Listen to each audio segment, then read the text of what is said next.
earlier today at the luncheon was the great job that we all have. We all have our own unique and special blessings at Thanksgiving that we share with our family and friends. But those of us gathered tonight have a mutual blessing to be thankful for. The ability to serve and work in a job or profession which provides us a chance, an opportunity, and a privilege to make a huge difference in our community and beyond. More importantly, to make a difference in individual lives, one person at a time. Many of those persons are victims of serious crimes. Many times we're able to restore the life, dignity, and hope that they have. It is the prosecutors of this state and country who meet with those victims. We sit with them, we talk with them, we walk with them, and at times we cry with them. When you, as one of America's prosecutors, looked into their eyes, the eyes of a crime victim, whether it's an abused child, a battered woman, a sexual assault victim, or parents and family of a loved one brutally and senselessly killed, they're also looking into your eyes. They're looking for hope. They look in your eyes, the windows of your soul, searching for some corner to come, some home of hope, some place of peace. And during those moments, they're looking for you to be their key to unlock the chains of misfortune, tragedy, and injustice that a harsh road has bestowed upon them and their families. As a job and profession, folks, it just doesn't get any better than that. The difference that we can make, especially for lawyers, our jobs, there's no match. Because it is truly an honorable and noble profession which we are all engaged. The prosecutor exemplifies true nobility. Folks, true nobility is not about being better than someone else. No, my friends, true nobility is simply about being better than you used to be. Being better today than you were yesterday. And no one exemplifies that more than the recipient of this year's Outstanding Prosecuting Attorney Award. That person is Bill Mason of Catholic County. Bill has been a true leader of the largest prosecutor's office in the state and one of the largest in the country. The accomplishments over his tenure as Cuyahoga County prosecutor are unprecedented and has had statewide and national impact. I want to just share with you just a few of the high-profile impact cases and accomplishments that Bill has led. Back in 2003, for example, his office conducted an investigation and prosecution of child abuse claims in Cleveland Catholic Diocese. The office conducted a 7-month grand jury investigation that spanned 50 years. The investigation resulted in 11 people being indicted. More than 1,000 alleged victims were identified, who identified 496 possible offenders. As part of the reform process initiated by the prosecution, the diocese now requires centralization of all complaints from parish personnel and directly reports to Cuyahoga County Department of Children and Family Services and law enforcement all allegations of abuse of diocesan and parish personnel. They also report to the county prosecutor's office as a measure of check and balance. Shortly thereafter, Bill was ahead of the game when his office prosecuted abuses on Wall Street, and would be December of 2004, when Frank Gudadore and his former Wall Street employers, Cohen Company, S.G. Cohen Securities Corporation, and Lehman Brothers, Inc., were prosecuted. It shocked Wall Street investors in 2002. He obtained convictions on the main defendant, convictions of engaging in a pattern of corrupt activity, theft, money laundering, forgery, and bribery in March of 2004. His former employers, Lehman Brothers, S.G. Cohen and Cohen and Company, and Foursquare Partners entered into an agreement with the office to forfeit their commissions and reimburse the county for the cost of prosecution in the amount of $9.74 million. More recently, his office prosecuted the serial killer known as Anthony Sewell. Anthony Sewell was found guilty of murdering 11 women. The jury also found him guilty of 82 of the 83 counts, including death penalty specifications. He is now awaiting his sentence. Also, Bill led the prosecution of the nation's largest mortgage fraud case. The crimes covered over 500 real estate transactions totaling $50 million, $44 million in fraudulent loans, and $31 million in profits. In 2011, the main defendant, Goffman, agreed to pay $1 million in restitution, forfeit $600,000 in seized cash, forfeit 43 houses valued at $4.1 million in real estate, to the Cuyahoga County Land Bank and cooperate in future prosecutions. Bill's sense of justice didn't stop when it came to public officials. Since taking office in 1999, Prosecutor Mason has prosecuted over 348 public employees for a variety of crimes. Some of the more significant cases include prosecuting a Cleveland Municipal School District Chief Operating Officer for stealing school funds, prosecuting even an assistant county prosecutor for fixing criminal cases, and requesting a special prosecutor to investigate and prosecute County Sheriff Jared McFall. The largest public corruption scandal handled by the office involved the Ohio Department of Transportation and involved 27 defendants, including a District 12 manager. Now, Bill's sense of justice didn't stop at the county line. He has, I know, helped me in my county and many others with special prosecutor work. Probably the most notable is Sherry Bevan Walsh's county with the Denny Ross retrial. In May of 1999, police in Akron discovered 18-year-old Hannah Hill's body stuffed in the trunk of her car.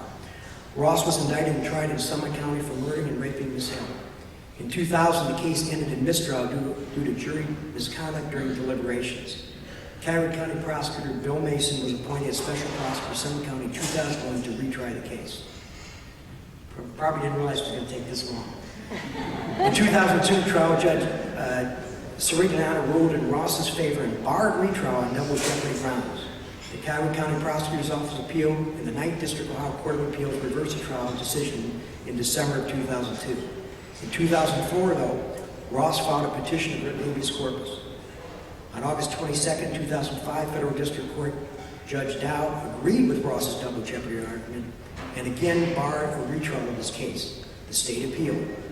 On January 25, 2008, the Sixth Circuit reversed Judge Dow and allowed Ross to be brought to justice for the murder of Ms. Hill, and he's been convicted just this year. In addition to the cases, these high-profile, high-impact cases that I've just referred to, and there are so many more, Bill has really been a pioneer in technology. He has created the most technologically advanced prosecuting attorney's office in the nation. He challenged his Information Service Department to implement a host of cutting-edge advancements necessary in the 21st century to operate a large prosecutor's office in 10 different locations with 327 employees. The prosecutor staff state-of-the-art custom case management system known as Justice Matters is at the heart of these technology improvements. The expenses for the system were funded by the $4 received from Frank Gudadori case. This, as many of you here know, has served as a model for our association throughout the nation. And finally, I can't really mention Bill Mason and his accomplishments with really talking about, I think, something that's most near and dear to his heart. And that's the tireless work he has put together in his office in protecting the most innocent of victims, and that's our children. He established the Internet Crimes Against Children Task Force in 2000, teamed up with the Northeast Ohio law enforcement agencies and created the Internet Crimes Against Children Task Force in the Cleveland area to protect children from Internet predators. In 2003, the overwhelming success of the ICAC task force prompted the U.S. Department of Justice to request that the task force expand statewide. Since then, the task force has grown immensely. There are presently more than 320 law enforcement agencies that comprise the task force, with at least one partner in each of the 88 counties. We all know that. The ICAC task force is one of the largest of its kind in the nation. Folks, I can go on and on. The bottom line is that I've known Bill Mason personally. He's a friend of mine. This is the most appropriate award in which we can give to him for his service to the association in his county, as well as throughout the state. He's had a tremendous impact, and he's someone that I know that has the utmost integrity and honesty. And so it's my pleasure and privilege to give to Bill Mason tonight the award of the Outstanding Prosecuting Attorney.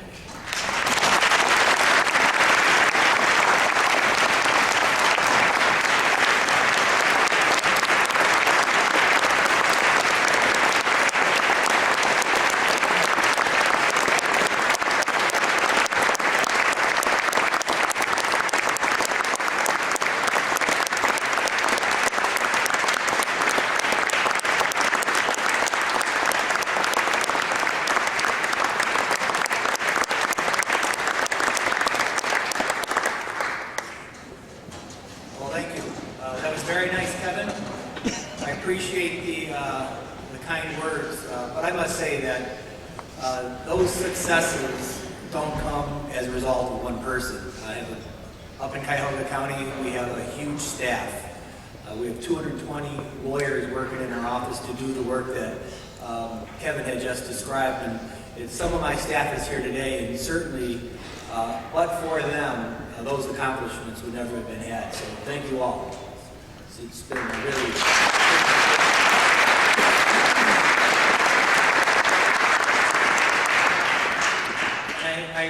I have to thank my wife and my children. Carol is, we've been married for 28 years, and she's been trudging through this path that I've been going through, from being an assistant county prosecutor to a councilman to the law director to the last 14 years as the county prosecutor, and all that entails. And she's been a great supporter, and I appreciate everything you've helped me get through, Carol.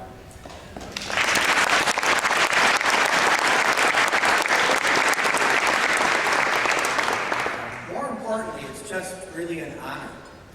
This award really does mean something to me. It means a lot. To stand up here as one of your peers and be honored for some of the things that we've accomplished is something I'll always cherish and something I'll always be part of. And I must say, for all of us prosecutors, all of us here in the audience, that Kevin did a great job of describing what we do for people, what we do for our communities. And while we don't get the accolades of some positions that there are, but I believe that the assistant county prosecutors and the prosecutors of this state are what really are the safety blanket between what's good and what's evil, and it's only us who uphold that. So congratulations to all of you.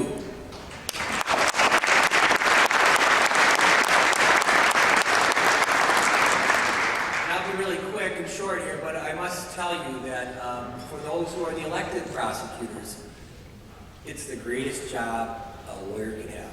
And there'll never be a better job than being the elected county prosecutor and being able to do the things that we do to right wrongs. And I know that, I've got certainly a long career ahead of me as a lawyer, but I certainly don't think I'll ever have a job that was as good as the last 14 years I've had. So it's been an honor to serve with you, and an honor to stay with you, because even though I'm not going to be an assistant county prosecutor or prosecutor in the future, but I will always be with you. If there's something I can do to assist any of you in some of the things that we've done, I'm certainly will be helpful. And Tim, to you, you've got this huge job, and it's funny because I didn't realize this until a couple of weeks after I had left the office, that while you're in the arena and while you're doing the battle every day, the things that you do, you don't realize the pressure that's on you every single day for everything that happens in your community.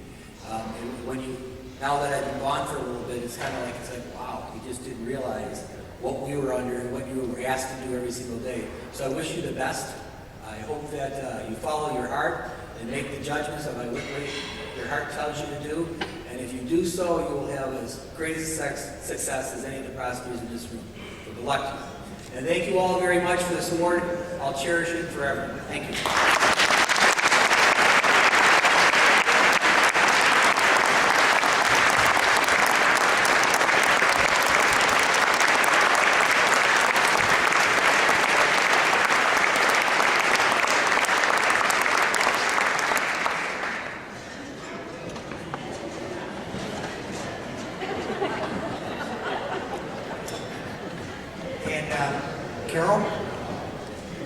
Carol, as you come up, we've got some roses for you.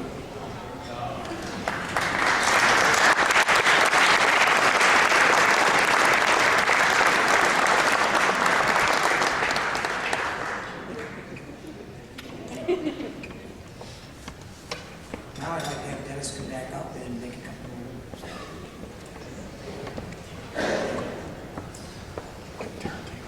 We'll try to get into the final stages of wrapping this up here. We have a couple things that